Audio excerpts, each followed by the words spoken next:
Okay. Hi, Heidi. How are you? Hi, Douglas. Happy to be here. Thank you. Well, thank you for coming on the show. Nice to have you here. So, we're going to be talking about a book that you've written called The Uncommon Book of Prayer. Is that correct?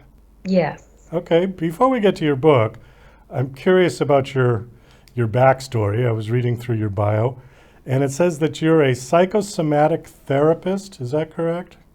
Mm-hmm. Okay. Give us the definition of psychosomatic, just so we're clear on what it is, because I have my idea, but it could be all wrong. Sure.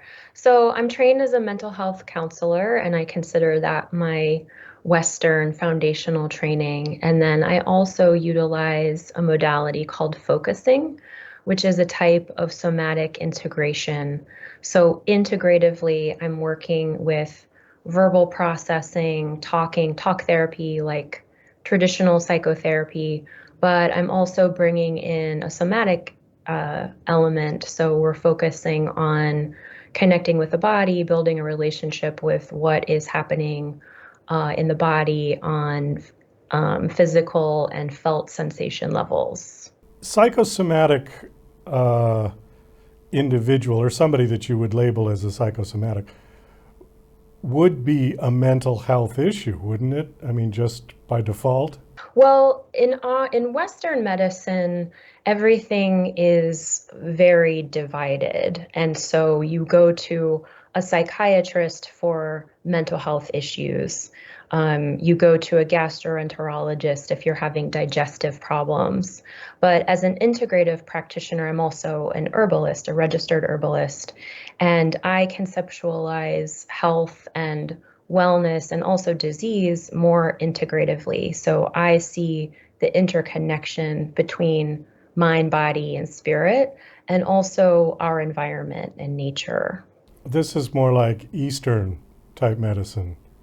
Yeah. Yes, it's considered alternative, although I would say that it was really the first, most ancient uh, approach to healing and medicine. Yes. Well, does acupuncture and acupressure and does that fall under more of the style that you're doing? Yes, it could be considered alternative or complementary alternative medicine. Okay. Holistic. Holistic. Yep. All right. Yeah. So Concerned with the whole the body, with whole the whole body. being, whole person. So who would come to you typically? Who would be your patients? So I specialize in assisting survivors of complex trauma. And complex trauma is a kind of harm that is experienced at the hands of someone or a group that should have been in a caretaking position, and you were hurt by those people over an extended period of time. So it's as opposed to PTSD, it's not episodic, it is experienced over months or years or even decades. As an example, kids that were bullied in Someone who school. grew up in an emotionally abusive home, Okay. um, and they yeah, there will always be a pattern in how that mistreatment occurred, and then how that connects to the psychological, spiritual, and somatic presentation of the result of those experiences. Do people like that typically exhibit physical symptoms as well as emotional? Always, there's always complementary physical symptoms that accompany emotional um, abuse and neglect and trauma. So something I see a lot of is digestive disturbance. I see a lot of insomnia. There can also be migraines, low immune function, autoimmune disorders. Yeah, those are some of the more common presentations. So you've got a practice called Moon and Bloom. Is that your company? Yes, that's my private practice. Oh, I see. Okay. All right. We'll wait till the end to give out your website. So let's just pivot over to your book. You also wrote a book called The Bloom Book, right? Is the book, Yes. is that particular book dealing with what we were just talking about? A bit. That book is more focused on the type of plant medicine that I utilize in my practice called flower essences. And flower essences are they're similar to homeopathy if you're familiar with homeopathy, but with flowers. A lot of people assume that because they're flowers, it's aromatherapy or essential oils, but that's not what flower essences are. Um, and they are a type of plant and vibrational medicine that are used to bring about shifts in consciousness and enhanced balance within the body. Do you eat the flowers? Not exactly, but you do.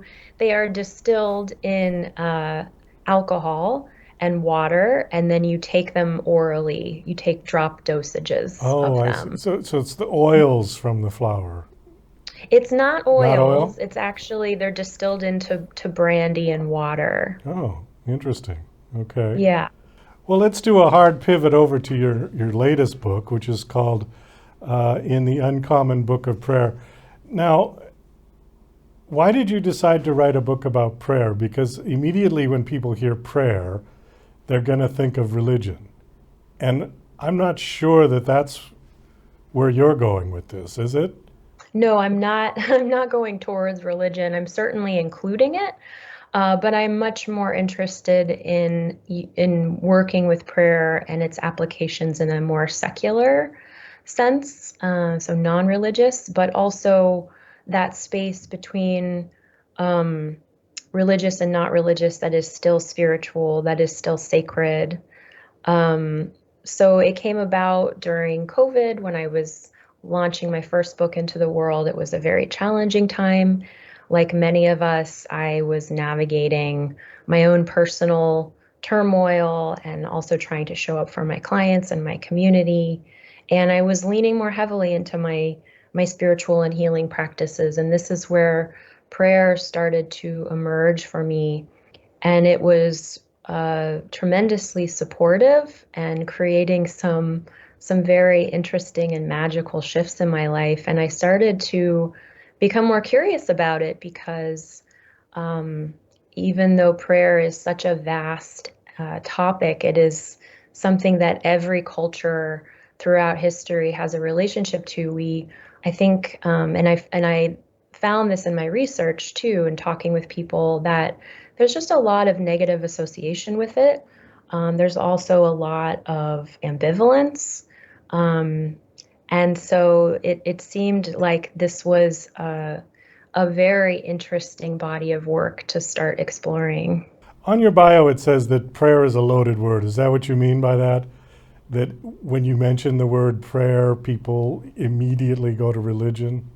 Yes, I think it's a very loaded topic because it is related to religion. It's also connected to the concept of God, which is also a very polarizing term. So my my angle is that it can be connected to those concepts. It can also not be, and you get to decide what the definition is for you. I offer my own definition. Could I share my definition? Sure.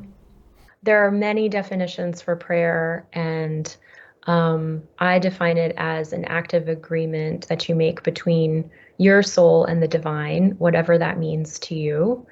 And it is a sacred practice that can be called upon to bring about states of grace, healing, and change.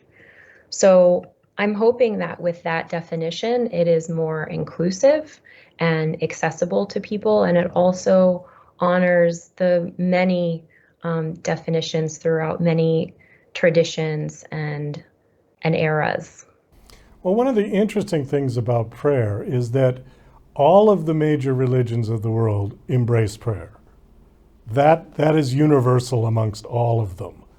Yes, I think that there are many common threads, Yeah, and I'm much more interested in that which connects us because my orientation as working in the healing arts is that all life is interconnected and sacred. And so I'm interested in what um, in the ways that prayer is interconnected across cultures, across people and groups. And also, I'm very curious about the ways that prayer has been misused in some ways against us. People have these negative associations with it. And in some traditions, you're not even allowed to have a relation. You're not supposed to speak to God directly. There's like a prohibition. It's prohibited, and I think it's a good time to be questioning if that's necessary, and if we could actually give ourselves permission to have a relationship with the divine, to open up that connection to that which we feel is sacred. And we don't need someone else's permission to do that. And we also don't need to be afraid of it. Does this book connect with what you do as a psychosomatic therapist?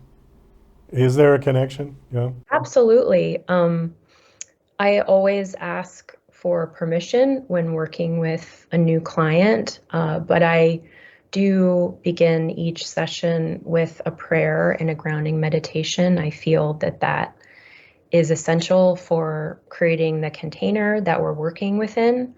It's also a way to invite in their spirit team, my spirit team. Your spirit team is your angels, your guides, your ancestors. And so in that way, you're working very dynamically, not just with two bodies connecting in space, but that is how it is co-creative. And so, yes, prayer definitely plays a role in my practice. We've got about 2 minutes, so I just want to give people a quick overview of how the book reads. It's not a prayer book, is it? Like in the biblical sense? No, I do include some of the prayers that I have authored myself, but I'm much more interested in the how of prayer and offering exercises and explorations and questions around how you can access your own prayer language for your own practices in a way that's heart-centered and empowered. Okay. Would you call it a self-help book? I think that's one interpretation of it, sure. Okay. All right. The book has been released. Yes, today is my publication day, Oh, so it's today's out in the release date. world. Okay. All right. Well, I think on that, we're going to wind this down. Thanks so much for coming on. This was a big topic that we could have spent a lot more time on, but I think we gave people an overview of what you do and who you are and what your book is about. The last question is give out your website, please. Sure, you can read more about my work at moonandbloom.com. Okay. Is there information about the book there as well? Yes, there are links to purchase the book there. Yes. Okay. Well, Heidi, thanks again for coming on the show. It was nice meeting you.